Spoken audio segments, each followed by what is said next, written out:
नमस्कार। आज के इस एक्सप्लेनर में हम बात करने वाले हैं हिंदी साहित्य की एक ऐसी मास्टरपीस के बारे में जिसने पूरी की पूरी धारा को ही पलट कर रख दिया। फणीश्वर नाथ रेणु का कालजयी उपन्यास मैला आंचल।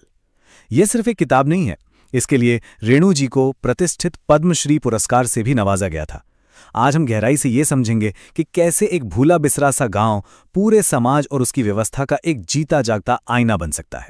चलिए सबसे पहले इस बहुत ही अहम शब्द आंचलिकता यानी रीजनलिज्म को डिकोड करते हैं।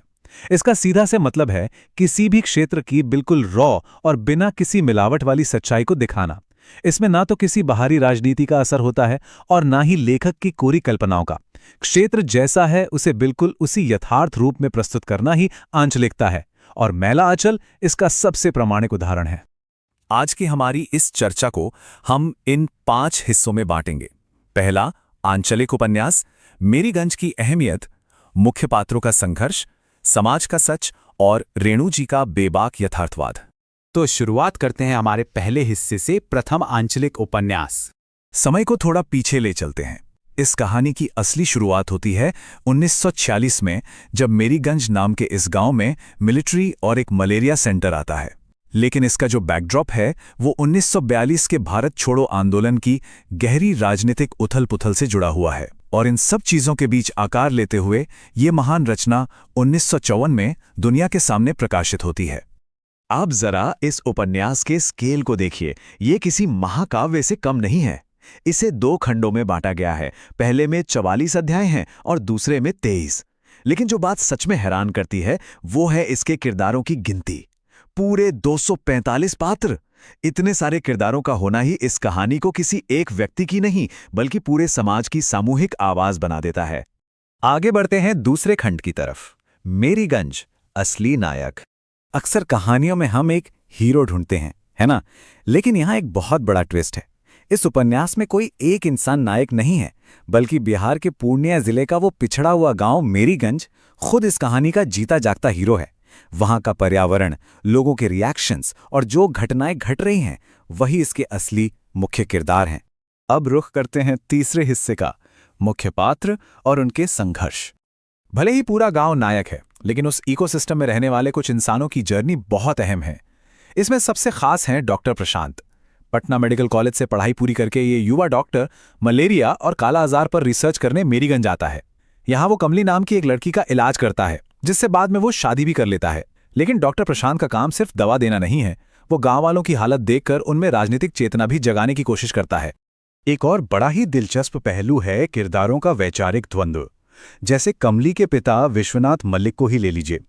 बाहर वो एक बहुत गंभीर राजनेता हैं, एक पूर्व तहसीलदार जो कांग्रेस में शामिल हो गए हैं और जमींदारी प्रथा के बहुत बड़े प्रतीक हैं।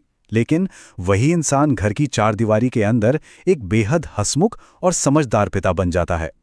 ये जो दोगलापन है ये समाज के एक ताकतवर वर्ग की असली सच्चाई को सामने लाता है।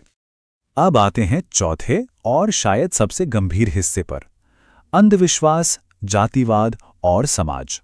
मेरीगंज की जमीनी हकीकत असल में क्या थी? यहाँ अवसरवादी राजनीति का पूरा दबदबा है। धर्म के नाम पर जो आश्रम हैं वो पाखंड से भरे हुए हैं। लोग भयानक गरीबी और भूख से जूझ रहे हैं। और सबसे खतरनाक है यहाँ की कठोर जाति व्यवस्था।